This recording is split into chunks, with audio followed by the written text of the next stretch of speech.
Ryan, why do so many smart, high functioning people still feel stuck in cycles of addiction, emotional numbness, and self sabotage, even when they know better? Well, that's a great question to start with, Doug. You just hit me with the big one right off the bat. I I I think that a lot of times it's that knowing better that probably gets people stuck or thinking that they know better. That I think that type of statement or thought is really that I should be a different way than I am, and it creates this kind of cognitive dissonance between where the person actually is and where they want to be. And I think a lot of, when I see people successful in recovery, they're able to really take a clear picture of where they are and really look at, their whole person, everything that they think is great about themselves, everything they think is not great about themselves, their assets and liabilities. Some people look at it as character defects and virtues, but especially, I see with people who maybe are in that category of smart, motivated, successful, they tend to be very goal oriented and often intellectual. And I often find when we look at the history of those people, a lot of their life is defined by a transactional nature, meaning, when I get this, then I'll be this. When I get this level of this job, then I'll be happy. When I get this money, then I'll be at peace. And it kind of always, it tends to have people always in this like leaning on something in the future that's not there yet. And so if you're saying when I'm going to get this or when this happens, that means you don't have it now. And so it becomes very challenging to find the sense of peace or contentment that they're looking for. And if you think somebody's been numbing for years through things like substances, screens, or even shame, what are like three things they could do for 30 days to help rewire their brain and transform their life? Well, number one would be stopping that substance or that whatever or that behavior that they're numbing themselves with. And that's where we need to, there's some nuance to that, in that, depending on if it's a substance, they might need some medical help with that. Some substances or drugs or alcohol can be, depending on the acuity, can be dangerous to just stop, or can make the person so uncomfortable that it almost feels like they can't stop. But finding a way to, number one, intervene on that behavior or substance and, stop for those 30 days. The thing to note is that when people stop the thing that they've been numbing about, they don't always get better right away. In fact, oftentimes I see people's lives get worse emotionally, because whatever they've been using to numb has been like medicine. It's been the thing that numbs them, and now they're gonna have to. They don't have to, but now most likely they're going to start feeling things. That's the old saying when people get sober, is there's good news and bad news. The good news is you get your feelings back, and the bad news is you get your feelings back. Not to be so trite, but that there's so much truth to that. So number one would be intervening on that behavior. Number two would be finding ways to build emotional capacity to experience discomfort. I almost always see that when we see behaviors that are quote unquote negative, when we can understand the emotion that's driving it, we can see that almost always the behavior is in alignment with the emotional state. So, and this is more like a fixed emotional state, and in the realm of those emotions that we would call either negative or uncomfortable. So fear is a beneficial emotion, right? It allows us to have the energy to move ourselves out of danger. But when we're stuck in a state of fear and we're experiencing that when there's not really something life-threatening or damaging to actually fear, then, that becomes a state that we're kind of, that's not helpful. And so when someone is kind of stuck in a state of fear or consistently in that state, we're going to see behaviors that are fear-based or fear-driven. And in that way, we can almost always make sense of that behavior. So people are numbing themselves. If you're feeling an intense amount of fear and even knowing that there's nothing to actually fear in that way, but you're still experiencing it, people are going to look for that relief. And oftentimes that comes in the form of the things that they're using to numb that feeling. If people are stuck or consistently in a shame state, we often see the behaviors being shame driven. So number one being to stop that be the behavior or substance. Number two is to start to expand that emotional state. Now, how do we do that? Or expand, the emotional capacity to experience those uncomfortable or negative emotions. That can often take help, that we need to get from others. But, it's not just about an intellectual exercise. It's about, really activating. If people are in states of fear or fight or flight or survival, the sympathetic nervous system, which is in charge of fight or flight and really kind of mobilizing our body and system, has been activated. We can't just tell people to relax and build capacity. So it's not just about deactivating the sympathetic nervous system. It's really about activating the parasympathetic nervous system, which is the part of the nervous system that's really in charge of what we'll say rest and digest. And that's where we can start to raise the capacity. If we can lean into the parasympathetic nervous system, we can start to build capacity. So how do we do that? I mean, that's where we look at, if it's in therapy, those are really more body-based, experiential, somatic types of therapy. This is where things like meditation and mindfulness exercises come in of all different sorts. This is where breath work comes in, not just as a reactive tool to deal with fear in the moment, but as a practice that over time has been shown to be able to build that capacity that when someone is triggered, they don't have trigger and then automatic reaction or automatic response. So they can start to move these unconscious automatic behaviors into something that they've got more consciousness around. And they might not, prevent those behaviors from happening. So some of it is, stopping the automatic reaction. Some of it is about being able to recognize the automatic reaction once you're down that road a little bit and then pulling back from it. I had a therapist I used to work with who was in recovery, and he used to say, now when someone cuts me off on the highway, I chase them one exit. I don't chase them 5 miles down the road and then get out of the car and start screaming at them, right? He could recognize after a little bit that he was in reaction and kind of get himself out of it. So once you can start to build that emotional capacity over those days, even in that 30 days, which would be, getting a set of proactive tools like doing some mindfulness or meditation, some breath work, and some movement every day. I know you're big into the fitness. So really moving that energy through the body, because these emotions that we're experiencing we call them feelings because we feel them. I mean, that's a very simple and trite way to put it, but it's the truth. There's a sense that, fear is not something in my mind. It might be driven by thoughts, but it's a sensation in my body, and when people can start to get in touch with that, that or have ways to release that energy, then some of that intense experience of whatever that emotion is starts to settle. So, having some practices every day that touch on breathing, stillness or mindfulness, and movement, and in movement we can put anything from things like yoga and tai chi to weightlifting and running and walking, things like that.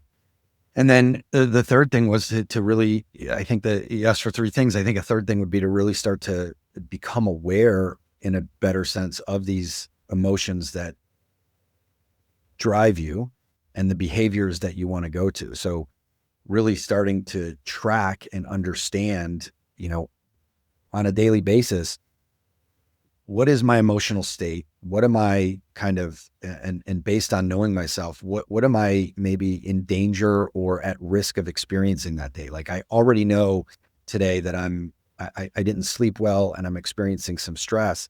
So being able to take kind of this inventory of going, okay, and I know today is going to be a stressful day. I've got, I've got several meetings. I've got to travel. I've got a dinner with family at home. I have a difficult phone call to make. When you can kind of start looking at your day ahead and knowing your emotional state, then you can start kind of planning on what are the things that you might need to watch for and strive for, and what practices to put into place. So, intervening on the behavior, building some capacity through those practices that you do on a daily basis, mindfulness, stillness, breath, and movement. And then starting to get to know yourself. And this might be through journaling. This could be through going to therapy. This could be just taking an inventory every day in your stillness and starting to understand a little bit better what makes you up. You mentioned like the first thing is intervening, which obviously is a great first step. I also think that sometimes, in a lot of cases, I'm sure you've experienced this, the first step, which is can be the hardest, is admitting that you actually have a problem. There's so many people that are in complete denial of their addictive behavior. With that said, what do you think are the hidden signs that somebody is addicted to something that's ruining their life, even if they can't see it in front of them? Well, I mean, I think looking at them, biologically, psychologically, and socially, I mean, biologically, what's going on with their body? Are they able to, what are their, they can work with their primary care provider to understand, what are their health risks that they have? Are they able to accomplish the things that they want to? Do they have the energy that they look for in life to accomplish the things that they want to accomplish, right? So so so, so that's important, right? Psychologically, I think if people see themselves in certain stuck patterns, they're, often driven by fear. They're looking to constantly kind of control their environment. And that could be through controlling themselves or it could be through controlling others. And, what they're really feeling and thinking about themselves, the world, and their place in it. And then socially, like what's happening with them, in their workplace, what's happening with them in their friendships, what's happening with them in their familial relationships and intimate relationships. Do they have the quality of relationships that they really want? And then sometimes it's those people that they're in relationships with that are seeing the problem before they are. So sometimes people come to us and they know that they have a problem and they want to stop, right? And they're asking for help, and that's great. And I see those people come in all the time and they get help. Other people, their families see it and they come in through an intervention. Intervention doesn't always mean like what we see on TV. Intervention is what we as therapists do on a, every kind of interaction we have with people where we're interrupting a thought, a behavior, a pattern. That's an intervention. But some people are coming in through like a formal intervention where, their families got together and said, you need to go to treatment or this, or they're inviting them in and, they've kind of seen that there's some external consequences that may happen if they're not doing that. We see those people come in that might be kind of fighting and screaming against it, but I also see them kind of, sometimes when they struggle with this a lot in the beginning, they still do well down the road. So sometimes it doesn't matter how they come in, but I think with somebody who's really in denial of a great hidden sign is somebody who has family or friends that's talking to them about their problem and they're in complete denial over it. They're fighting it.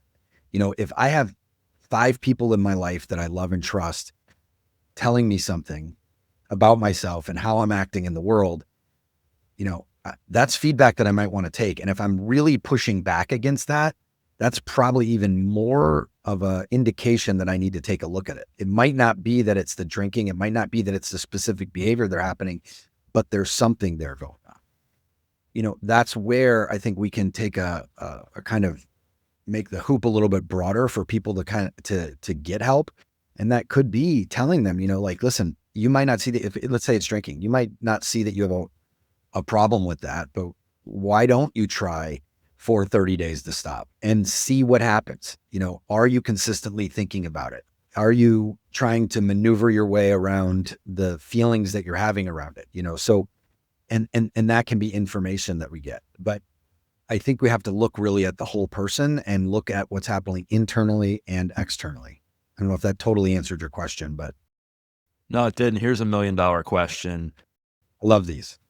What can somebody say to a loved one that sees their addictive behavior getting out of hand that can like lead them to actually making a change?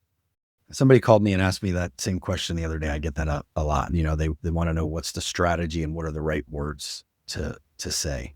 Not necessarily that's not necessarily what you were asking, but I get that a lot. Like, what are some tips that of the things that I can say to get them to get the help that we think they need and they probably do? There's often a lot of fear that comes with that for a family member. There's a history of, usually it's not just the first time that they've seen something like this, and there's probably been some challenges within the relationship or challenges that they're seeing. And so they might be really afraid that they ask the person to get help and they say no, or that's been a pattern in the past. I don't know that there's actually the right thing to say. I think that I often will coach people in how to be with their loved one, and that means maybe not coming at them in an accusatory way, right? Like really being direct and being honest and being vulnerable with them about what you're seeing.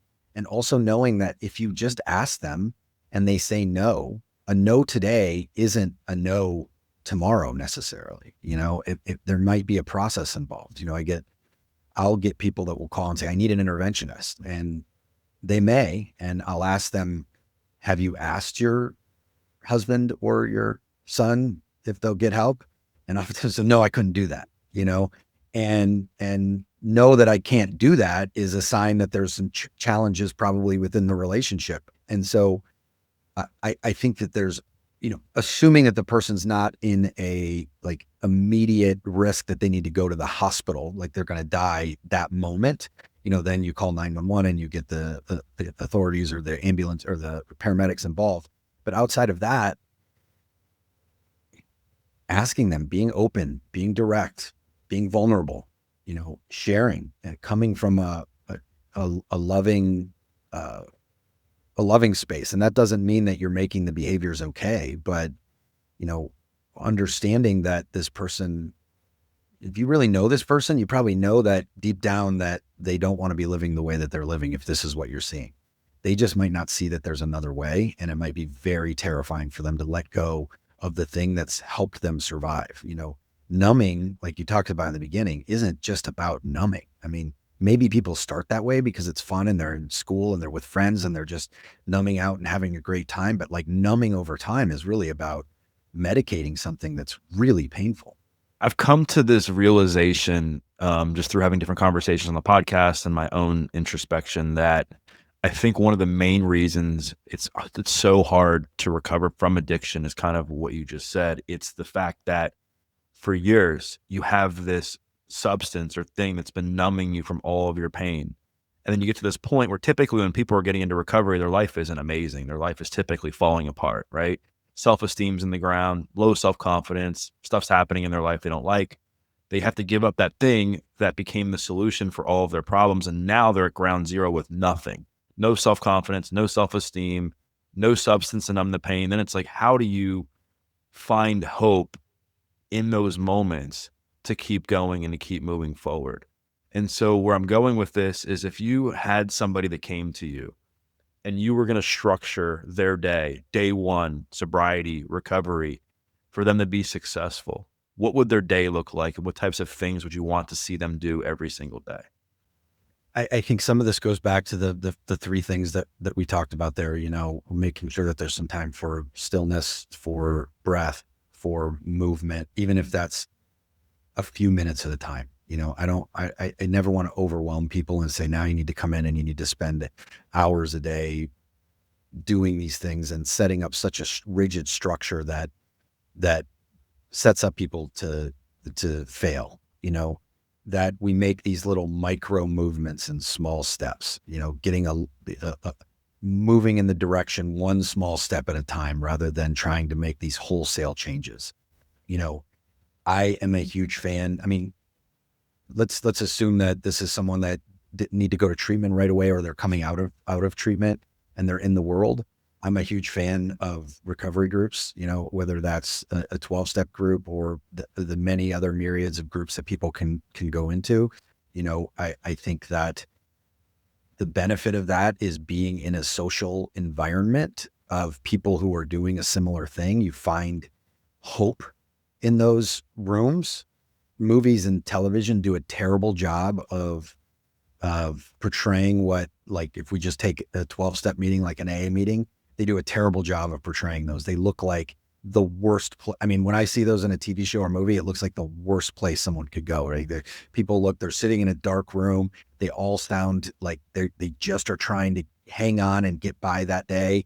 And the reality is most of those meetings aren't like that. I mean, there are places where you hear a lot of laughter, you hear a lot of vulnerability. You have a lot of people who've been sober a long time or clean, and it's not really about the alcohol or the substance or the behavior. It's about, how do I build the life that I really want to build, and how do I be in service to others? So, in the beginning, finding something like that where other people can be in service to you. And, it's different than therapy. Therapy is great too, but it's very different. You can't just pick up the phone and call a therapist like you could call a peer that you met in one of these groups and have a conversation at any time. You can't be traveling anywhere in the world and find a group that you could go to for an hour and then meet people that you could hang out with and have a coffee or have a meal with. That social connection is really important, because those people who come in that state that you described were having nothing, and having nothing. I think we need to make a distinction. That doesn't mean you don't have anything, right? Like a lot of people come in and they still have money and cars in the garage. And, sometimes it's very challenging for them because they haven't hit some sort, or they'll compare themselves to others who literally have nothing and have no responsibilities. It's more about that internal state, more of a spiritual and emotional bankruptcy, which feels very lonely. And we're not built to be alone. I think probably 200 or 300 years ago, when we lived in tribes, if we found ourselves alone, we were in danger of dying. We weren't at the top of the food chain. We are now because of technology, but we weren't then. And I don't know that our bodies have evolved much differently than that. We're social creatures that in community, we find safety. And in that safety, we find hope, we find connection, and that's where we can start to build freedom. So I think, finding something like that, and again, it doesn't have to be a 12-step program. People come in and will often have, not often, but I find a lot of people will have resistance to that, and that's fine. I tell people, go try a few meetings, go try 6 of them, go to different ones, try smart recovery, try Dharma recovery, try, rational. There's a ton of them out there, but find a community, find a tribe that you can be part of. And I think those little things that you could do on a daily basis, and then start to have some sort of self-reflection. That might not happen right away because people are in a state that's really uncomfortable, and they might not be able to look deep inside, and looking deep inside in that moment might trigger the same emotions that were driving them to drink. People often come in with a ton of fear. So having them be more scared doesn't help. That's why I always find, like, scaring someone to get sober often almost never works, right? The person was already full of fear. Now you're going to scare them more. They're going to be more at risk of drinking, right? There's kind of a balance in all of that. But I think, and then finding some sort of, for a lot of people, therapy, coaching, or some sort of treatment is very helpful. That can really help start to look inside and see what's driving me, what's driving me to get back to the place where I will take on these behaviors that are harmful to myself and others. Why do you think so many people like push back or like hate the 12-step programs? There's a bunch of personalities involved in 12-step programs. I mean, it's something that started now, what is it, almost 90 years ago? And I think I think this June it'll be like 90 years ago. And it's kind of like, as a therapist, I had to go to school. I had to get a master's degree. I had to have supervision and get licensed. And then I can kind of facilitate therapy and groups and stuff like that. That's not how 12-step programs are, right? It was like kind of founded and then just passed down. And so we're going to get people with different viewpoints. You get people coming in that have different political viewpoints, different environmental viewpoints. And then there's a talk of spirituality and God, which can kind of push people back. And,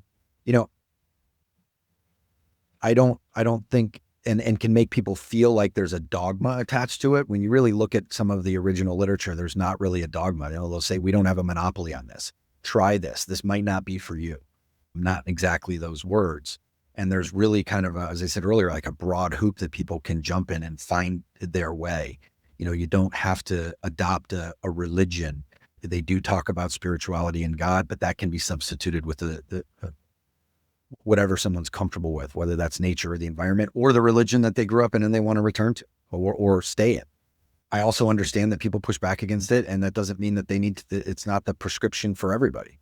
But like anything else, and this is actually a quote out of, I think it was Herbert Spencer, and it's actually in some AA literature, that, one of the greatest kind of liabilities we can have is contempt prior to investigation. And that's with anything. If I'm just saying that's not for me without trying it, maybe you should try it. And again, don't have to try this, try something else, try it, find a way that you can find connection with people who are trying to do the same thing. We find this in communities, I know you're a trainer. We find this in communities and in gyms and things like that, people do better when they're working with others that are kind of on the same plane or thinking in the same way or have similar goals. Do you think that the saying once an addict, always an addict is true? Not necessarily, I guess, is my short answer to that. I think when people really fully examine themselves, some people will find that the way that they're shaped and the way that they engage in life, it might make it appropriate for them to be abstinent from certain things forever. Other people might find that they don't have to be. I mean, I think there's been one of the great things that's happened in the past several years is kind of around the health movement, where people are questioning, what things are good for them or not. And not everybody that has problems when they drink, or there are certain drugs that maybe, people shouldn't be shooting fentanyl in their neck. Like, I think that's probably like an outlier. But when we look more at things like THC and even psychedelics and alcohol, all of which I don't have anything against, and in some ways they can, some of those things can help people, especially when we see THC and psychedelics. But when people look at the patterns of their lives and how they're using those things, there are some people that I think definitely benefit from not doing it anymore. They get enough evidence that maybe I need to build a life, or then they go build a life where that just doesn't have a place. There are others, like I was saying, there's been this movement around that maybe they had some problematic times with alcohol. This happened a lot during COVID. I think in the US, we have actually a huge part of our population that doesn't drink at all. I forget what the numbers are, but it's significant. And then there's people who are social drinkers. And then there's people who are more problematic drinkers. And this is like a triangle. And then at the top, there's people that probably qualify as an alcohol use disorder. And I think pre-COVID, it was like something like 20 to 30 million people fit in that top one, and probably 70 million people fit in that more problematic one. They didn't really fit as a disorder, but when they drank, it caused problems. And those people in that kind of problem area, when they had enough consequences, they tended to stop. They had a health issue, they would stop. They got a DUI, they stopped. Their wife or husband said, I'm going to leave you if you don't stop drinking. They stopped, or mitigated it or moderated it quite a bit. When we see the people that kind of fall into that substance use disorder, as I'm sure you're aware of, they tend to, in the face of the worst consequences, will use the substance more, will drink more. And it doesn't make sense in a way, because this thing that is causing this huge problem in your life, you're still leaning on it. And I think that goes back to the part where these people have become dependent on it in a way that they need it just to function in life. So once an addict, always an addict. I think that's a personal question to answer. I mean, I have been in recovery for, I think, about as long as you have. You posted the other day, and I'll still say I'm an alcoholic. And some people say, don't say you're an alcoholic, because you're maybe in a mindset way kind of affirming that. But to me, alcoholic, and this is my personal opinion for me, this does not have to be fair. It means, my definition is someone who's now found freedom from alcohol, that, I found a design for living that I can use, and I'm able to build a life that doesn't have alcohol as a place. And it means something like that to me, and reminds me that the starting place for me is stopping drinking. That was the starting place. I wasn't going to be able to do anything else until I stopped that. So I think that becomes a personal question to answer. And you can answer that question by taking a lot of evidence from friends, family, professionals that you've been around, and taking a look at your history. I think this brings up another kind of pushback against the 12-step. I mean, community, or like just the way people talk about addiction in general, in that addiction is a disease.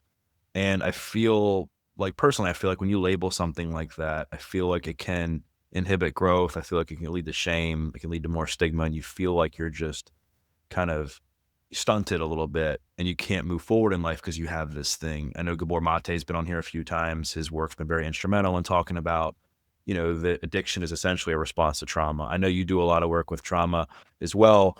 I would love to hear your thoughts on, like, obviously it's nuanced. And like you said, there's people who go down the spectrum of having a substance use disorder or being heavily addicted to something to where does impact the brain. It changes it, no doubt. But generally speaking, like, what do you think is the actual cause of addiction from what you've seen? That's going to be different for everyone. However, I think from a philosophical or a standpoint that I agree with what Gabor Mate says about, that it's a response to trauma. I mean, I think that begs the question, what is trauma?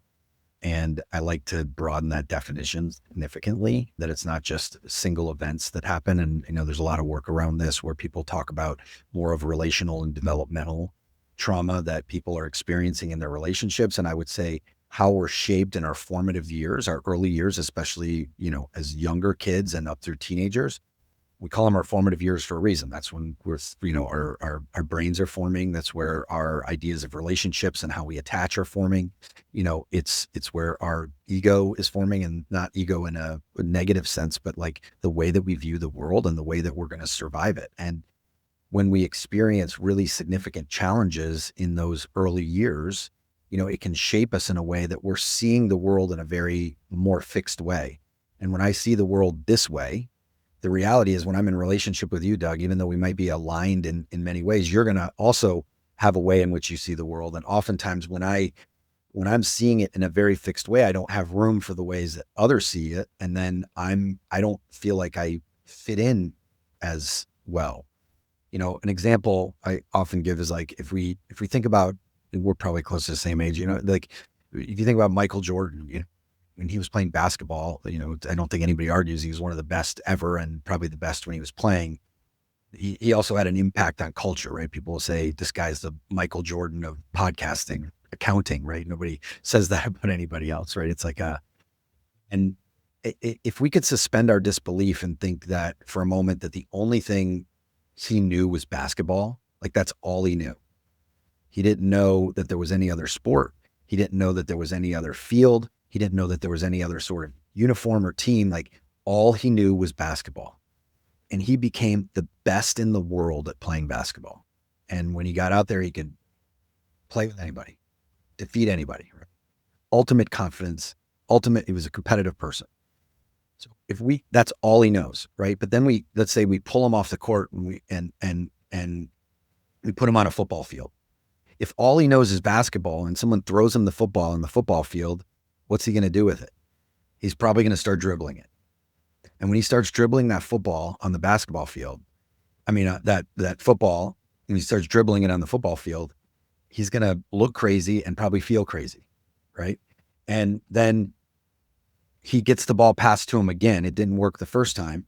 And he's going to have two options. He can fight, go for it harder, or he can flee, run away. One of the most competitive people on the planet, he's probably going to fight, right? He's going to play harder. Now they pass him the ball. He's dribbling. He's playing basketball better than he's ever played basketball before. And he's on the football field looking crazier and feeling crazier, and it's not working.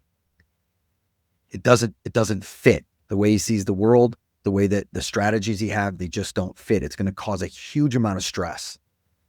And that stress is the relationship to the past, now that his past is only basketball and he's on the football field.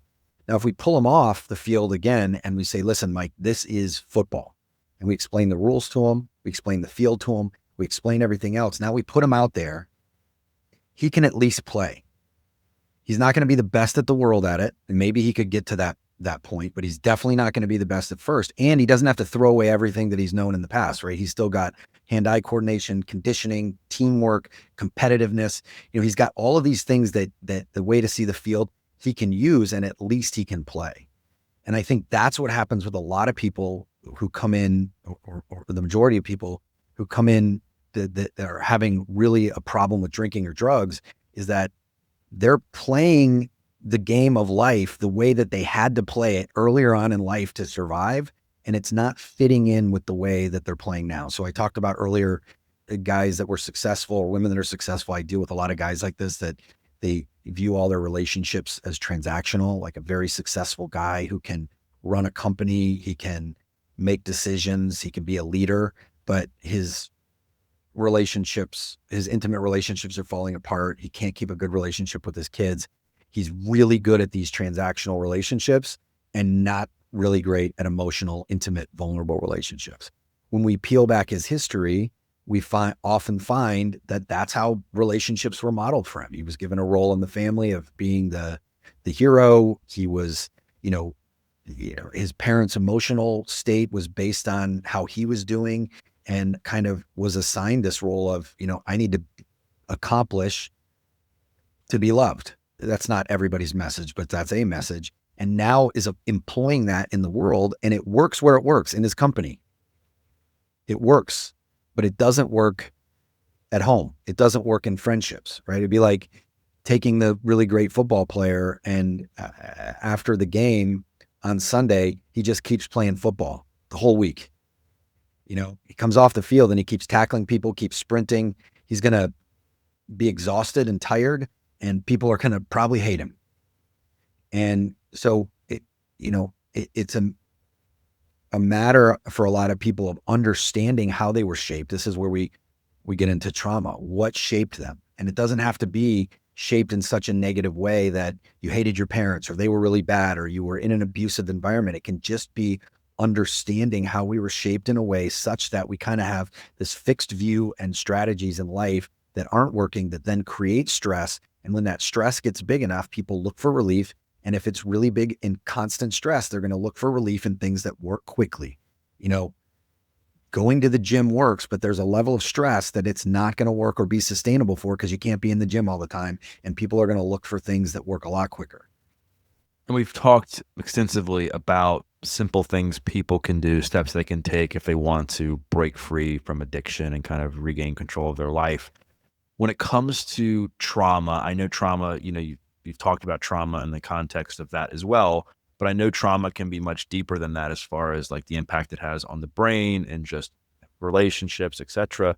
Like if you were to take this avatar, like you talked about this guy who is successful in business, but just very crappy in any other relationship, like what steps would you have that type of person take to be able to heal their trauma and get better at showing up in the areas of life that matter? If I'm working with them as a therapist, I really like to first get a really solid history to understand, first doing some education on what trauma is and what are the things we're looking for. And we'll do that by looking at where there were stressors throughout their life, where they really felt ashamed or intense emotions like fear and guilt and things like that, when they had physical injuries, when they had emotional injuries, and really looking at a good history of that to kind of start to understand how their patterns were developed. I often find when we do this, like I can quickly start to understand why someone is, let's say they're in this avatar, why they're transactional. We can start to see that, and then helping them start to see it.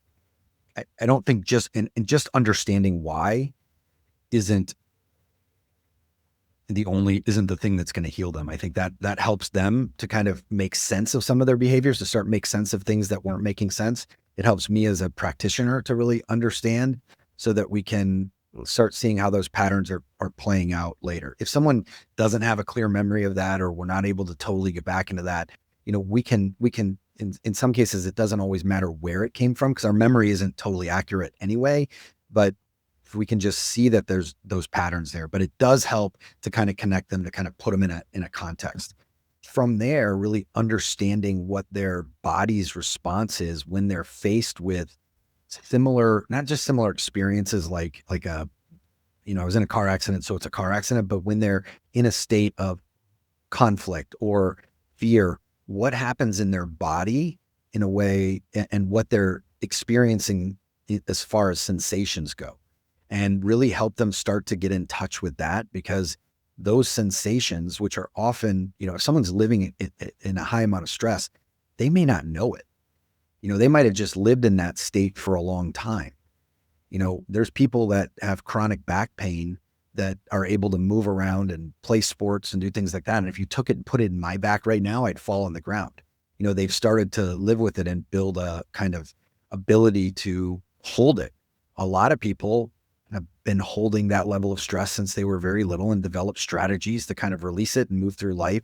And they're not aware of them. So really wanting to understand those strategies and then look at, going back to the football analogy, like, where can they still employ these strategies? If it's something that's transactional, they might want to use that at work. But then what do they need to do to step off that field, and really do some work to release the kind of traumatic stress that they're carrying in their body. There's a lot of experiential therapies that do that. There's a lot of body-based things, mindfulness and meditation really supports with that over time. Breath work really supports with that over time. That's where you're starting to build the capacity to hold these sensations in your body and not just go into automatic reaction. I think that's where our nervous system remembers what our mind doesn't. That's where, our body might be going into survival mode because it has been trained to, and we don't want our nervous system kind of discerning between what's threat and not. We want it to be very binary.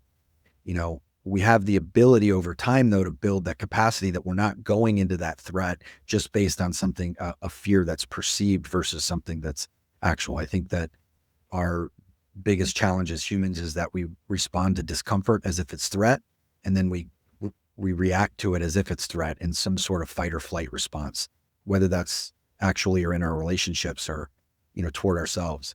And so that shaping of what's a threat is what the trauma created earlier on, because especially as kids, there are things that are threatening to us that as adults aren't.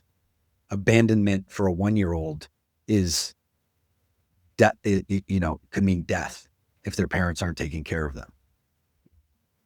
Someone abandoning me as an adult, I can't be abandoned in that same way. I have the ability to care for myself and survive. I might feel like I'm going to die, especially if I was abandoned as a child and that wasn't ever resolved.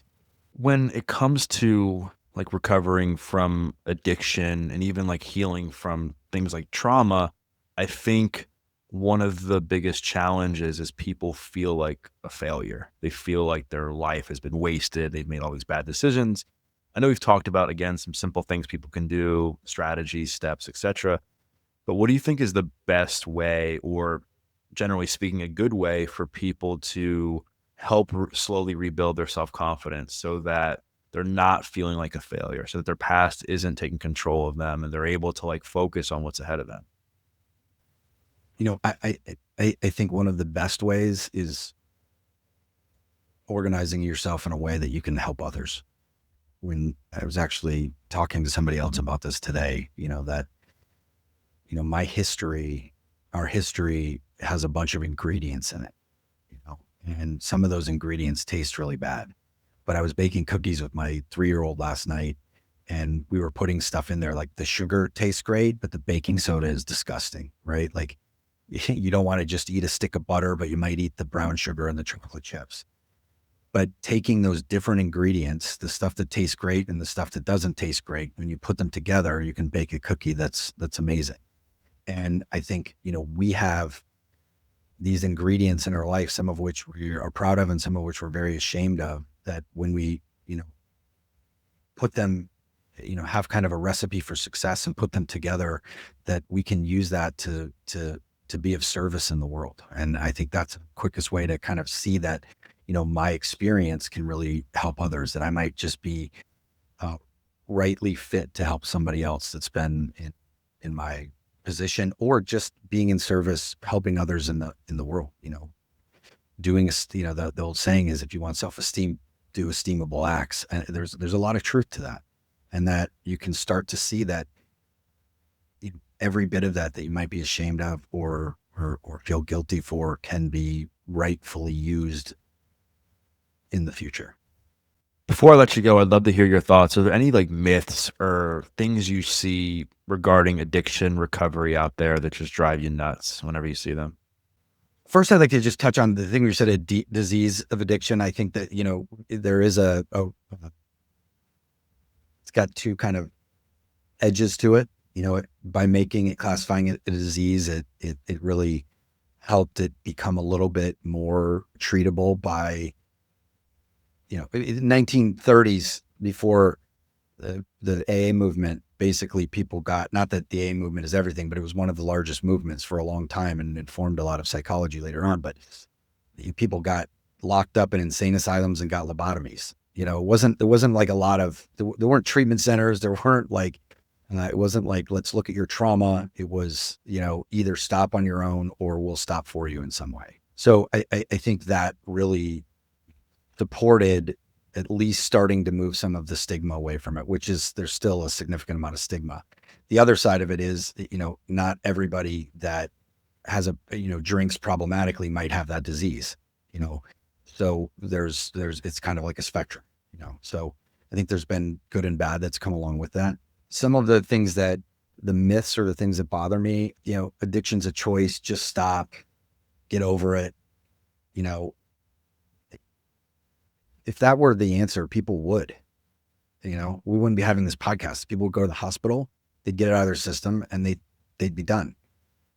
I don't think that, even if it was a choice, why would someone be choosing to hurt themselves again and again? And there's just so much evidence out there that shows, there is a level of choice to this once, people need to be responsible and accountable for things. But you're asking people that might, are compromised by alcohol or drugs to take accountability and responsibility until that's kind of out of their system and they start to build some of the practices we've talked about and they start building their lives again. It's going to be very hard to do that. And, like your history doesn't mean anything. Just like, this isn't about being a victim to your history. It's actually people that are, it's really about moving into a state of responsibility to understand myself so that I can know how I walk through the world, because people are individuals and history isn't about blaming others. It's about understanding, when we do like family of origin work. So I think those are some of the myths that drive me a little nuts, but I also understand where they come from. And I like to make it my job to help educate people and make it easier for people to find the path for themselves, because it's not binary. It's not sober or not. Well, Ryan, this has been awesome. Thank you so much for coming on the podcast. I think my audience is going to get a lot of value out of this.